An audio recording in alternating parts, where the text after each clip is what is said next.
Salut mes chers, donc l'objectif de la capsule est l'étude d'un dessin d'ensemble sous forme d'un exemple. Donc je vous conseille, pour ceux qui ne sont pas encore abonnés, n'hésitez pas d'appuyer sur le bouton en bas à droite et activer la cloche pour recevoir les prochaines vidéos de ma chaîne. Et surtout, n'oubliez pas de rejoindre le groupe Transmettre Channel sur Facebook.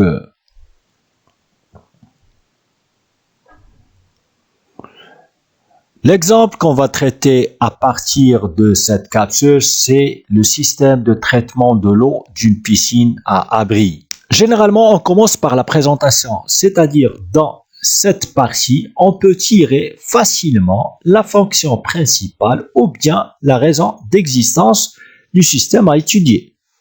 Si on lit le texte suivant, donc l'eau de la piscine est un milieu vivant qui évolue sans cesse avec la température, le temps, la pollution de l'environnement, les usagers, les crèmes solaires, le vent, la pluie, la neige et d'autres éléments du milieu extérieur. Il est nécessaire de contrôler et protéger ce milieu pour une bonne qualité de baignade. Donc c'est ça la fonction principale du système étudié. Dans ce schéma, on va signaler la zone d'étude.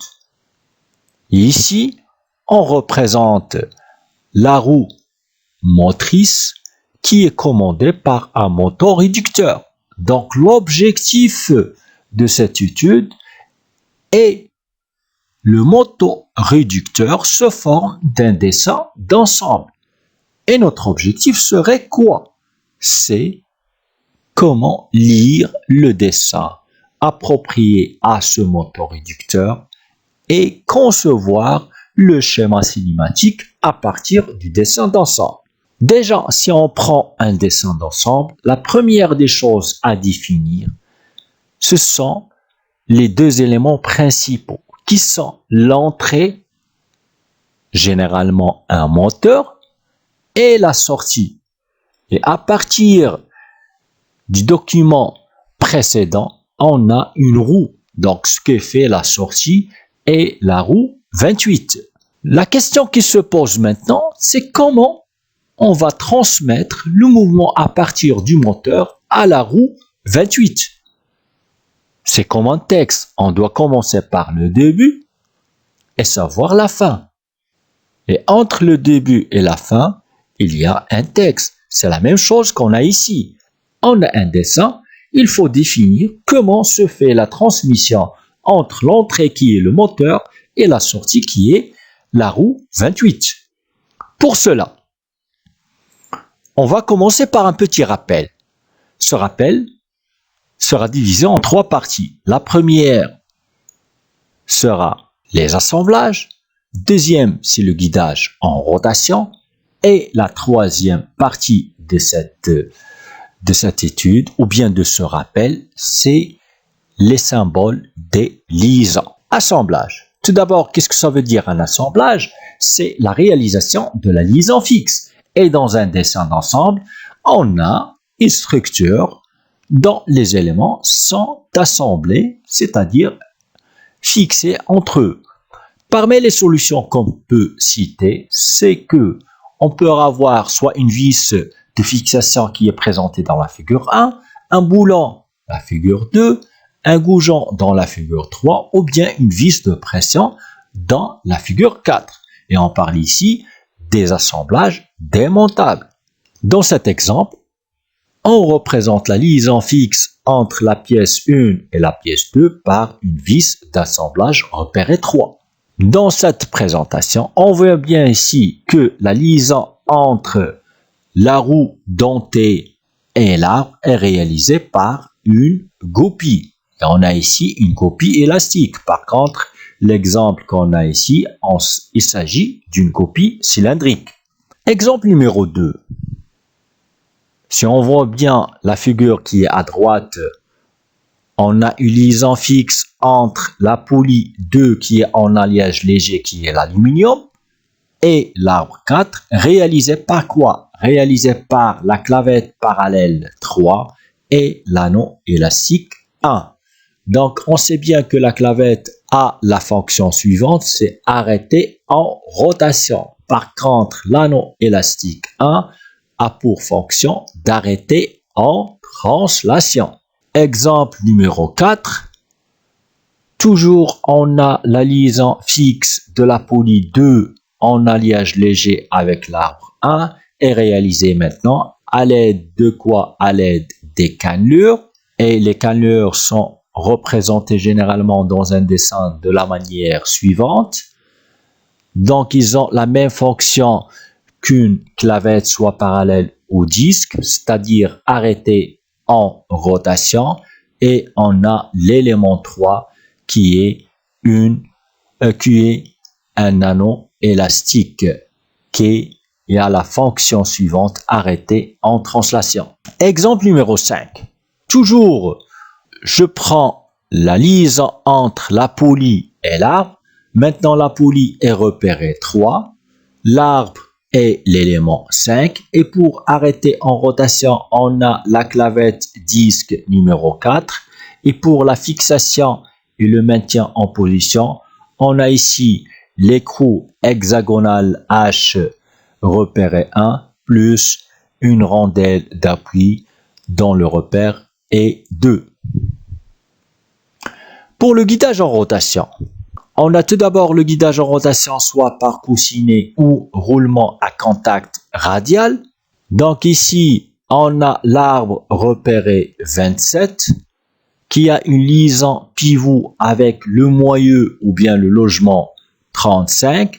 Cette liaison pivot est réalisée par quoi? Par deux coussinets à collerette repérés 28. Et généralement, les coussinets sont en alliage de cuivre qui est le bronze. Et pourquoi le bronze? Parce qu'il a une caractéristique principale qui est la suivante, c'est supporter ou réduire les frottements qui peuvent exister entre l'arbre 27 et le moyeu 35. Il faut noter une chose, c'est que les coussinets sont généralement liés ou bien fixés avec le moyeu et que l'ajustement entre les coussinets 28 et l'arbre 27, c'est un ajustement avec jeu. Passons maintenant à la situation suivante. L'arbre est l'élément 7, le moyeu est l'élément 6. Entre ces deux éléments, on a deux roulements à billes à contact radial qui sont l'élément 5 et l'élément 8. Généralement, les roulements sont utilisés par paire et de même type. Ici, on a des roulements à contact radial ou bien des roulements à billes à contact radial.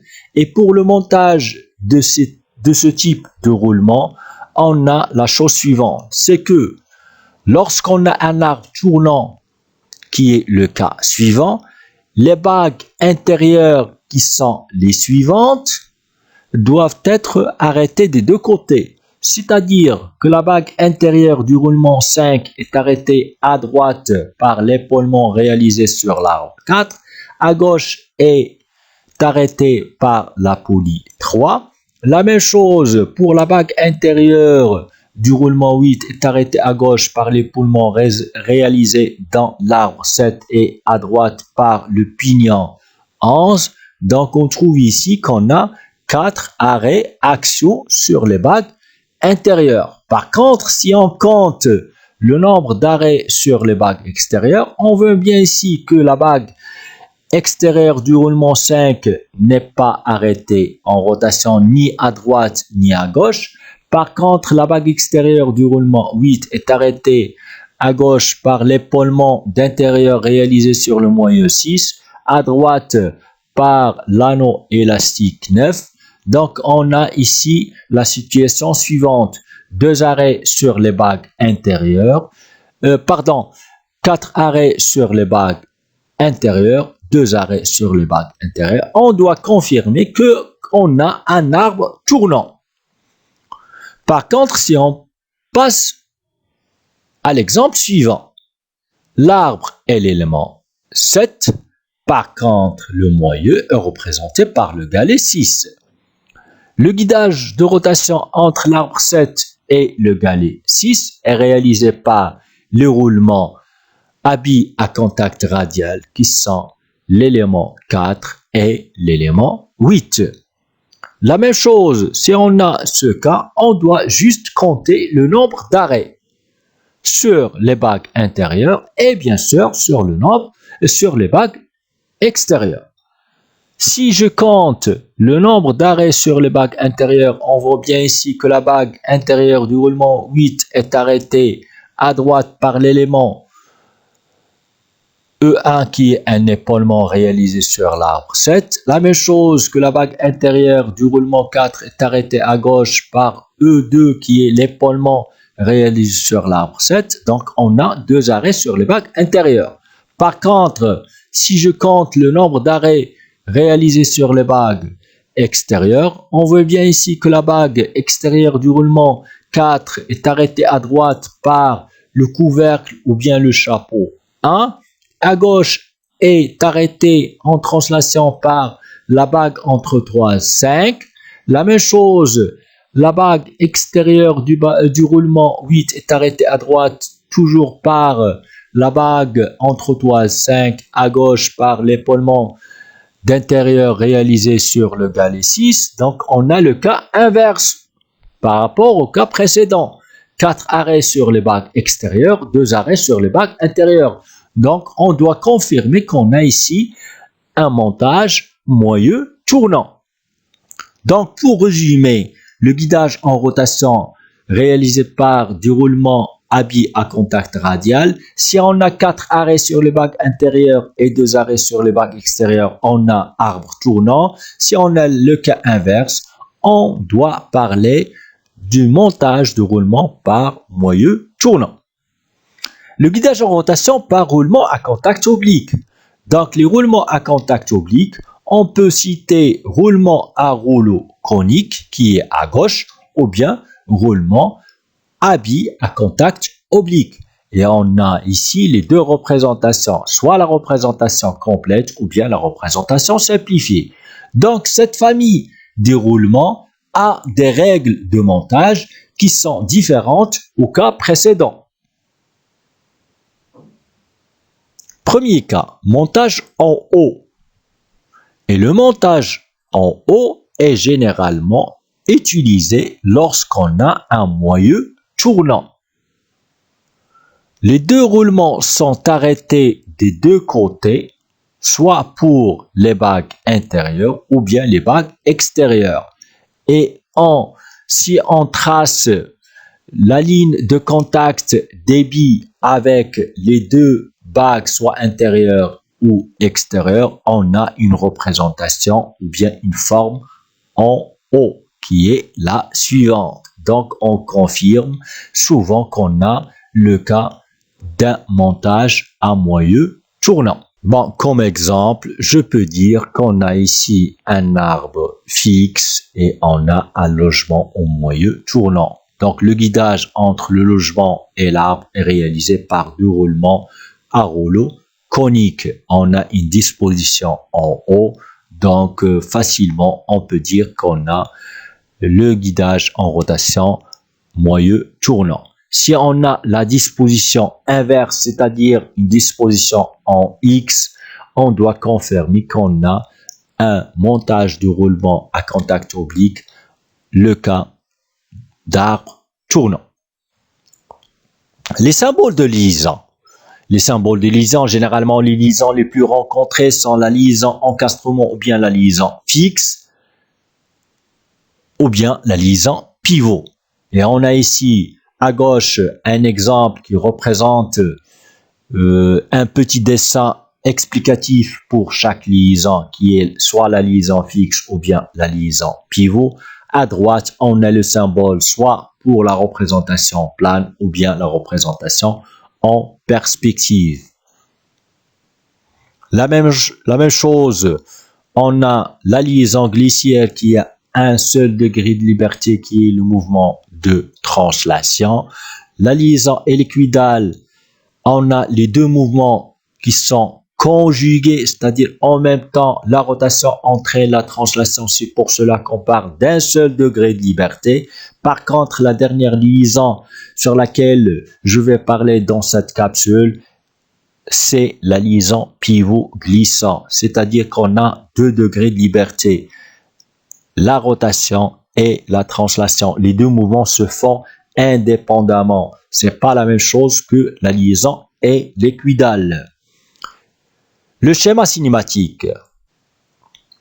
Donc, pour définir le schéma cinématique, il faut étudier plus ou moins les différentes liaisons sur le dessin d'ensemble. Si je prends, par exemple, la liaison entre l'élément 1 et l'élément 2, c'est-à-dire le pignon et l'arbre 1, on a une liaison fixe réalisée par la clavette 3 et l'anneau élastique 4. La même chose, la liaison entre la roue dentée 5 et le pignon arbre 7 est réalisé par une clavette qui est repérée 6 plus un épaulement qui est à droite. Et si je m'intéresse à la liaison entre le pignon arbre 7 et le corps de ce motoréducteur, est réalisé par 2 roulements à contact radial, qui est à droite le roulement 10, à gauche on a le roulement 9. La même chose, si je parle de la liaison entre la roue intermédiaire 11 et l'arbre 13, on a ici une liaison pivot qui est réalisée par le roulement 12. Et pourquoi on n'a pas utilisé de roulement? C'est pour la simple raison, on a un faible encombrement. C'est pour cela que cette liaison entre la roue et l'arbre peut être considérée comme une liaison sphérique ou bien liaison rotule. Par contre, si je m'intéresse à la liaison entre l'axe 13 et le corps, est réalisée par quoi? Est réalisée par un ajustement serré plus un écrou hexagonal 4 et une rondelle frein qui est rondelle élastique, qui n'est pas repérée.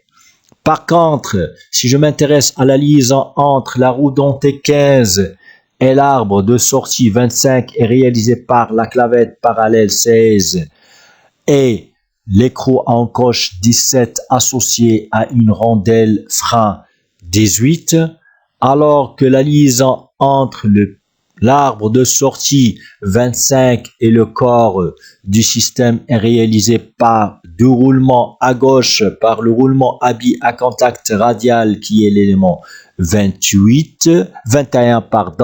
et à droite par le roulement à aiguille 24. Et si je m'intéresse maintenant à la liaison entre l'arbre 25 et le corps 27, est réalisé par quoi? Par des vis de fixation qui sont les éléments suivants. Et on a ici soit une représentation normale d'une vis. Par contre, ici, on a juste un trait mix fin. Et ce trait mix fin représente exactement une fixation par un élément fileté. Donc, je répète qu'on a toujours l'entrée et le moteur, la sortie est 28. Donc, tout d'abord, on a étudié les différentes liaisons ou bien les liaisons importante dans ce système qui est un motoréducteur. Et généralement, quand on parle d'un motoréducteur, les liaisons les plus rencontrées sont la liaison fixe, encastrement ou bien le guidage en rotation, c'est-à-dire la liaison pivot. Pour cela, on doit dresser d'une façon générale les différentes liaisons ou bien les liaisons importantes qu'on a dans le système. Et bien sûr, une fois on a établi ou bien on a étudié les différentes liaisons, on peut facilement passer à la représentation schématique. Et généralement, on a pour un motoréducteur soit la liaison fixe ou bien la liaison pivot. Et nous sommes obligés, bien sûr, dans ce réducteur qui est constitué des engrenages, de savoir et de définir les différents types d'engrenage. Si je pars du couple de 5, il s'agit d'un engrenage conique, alors que 7, 11, c'est un engrenage cylindrique. La même chose entre 11, 15 est un engrenage cylindrique. Et on voit bien ici que l'entrée est le moteur, alors que la sortie est l'élément 28. Et pour lire facilement ou bien d'une façon définitive un dessin d'ensemble, on doit dresser ce qu'on appelle la chaîne cinématique. Et j'ai dit avant que l'entrée est le moteur, la sortie est la roue 28. Donc, je dois suivre le mouvement à partir du moteur jusqu'où la roue ou bien jusqu'à la roue 28. Pour cela, donc le mouvement va passer du moteur vers l'arbre moteur 1 qui va transmettre le mouvement au pignon 2 car on a une liaison fixe. 2 et 5 est un engrenage, donc le mouvement va passer à la roue 5 qui a une liaison fixe avec le pignon arbre 7 qui va transmettre le mouvement à la roue intermédiaire 11. Celle-ci va transmettre le mouvement à la roue 15 qui a une liaison fixe avec l'arbre de sortie 25 qui est solidaire au plateau 27 et le plateau 27 a une liaison fixe avec la roue 28. Donc ici, on parle d'une chaîne cinématique qui va nous aider dans l'établissement ou bien de comprendre efficacement le système et comment ça marche à partir de l'entrée qui est le moteur vers la sortie qu'on a ici, la roue 28. Et pour vous rappeler une chose, c'est que généralement dans un motoréducteur ou bien dans un système, il faut établir ce qu'on appelle le synoptique. Et comme exemple, je vais prendre le cas suivant. Le moteur qui a une puissance de 0,5 kW et entre le moteur et la roue motrice 28, on a deux étages. Le premier est constitué de l'engrenage de 5 qui est un engrenage conique, alors que le deuxième étage est constitué de deux engrenages ou bien il s'agit d'un train d'engrenage constitué de deux engrenages. Le premier, c'est 11, le deuxième, c'est 11, 15. Et pour un synoptique ou bien une chaîne cinématique en série, il faut signaler deux choses très importantes. Que le rapport global est le produit des rapports, c'est-à-dire ici que le rapport entre la roue motrice 28 et le moteur, puisqu'on a deux étages, donc le rapport global est le produit des rapports du premier multiplié par le rapport du deuxième étage. La même chose au niveau calcul énergétique que le rendement global entre la roue motrice 28 et le moteur M, on a un rendement qui va être égal au produit des rendements du premier multiplié par le rendement du deuxième étage.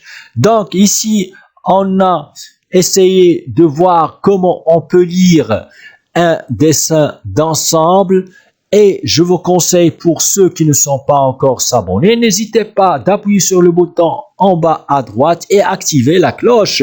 Pour cela, donc vous allez recevoir les prochaines vidéos qui vont vous aider par la suite et surtout pour les gens qui auront le bac cette année. Donc bonne chance et à la prochaine.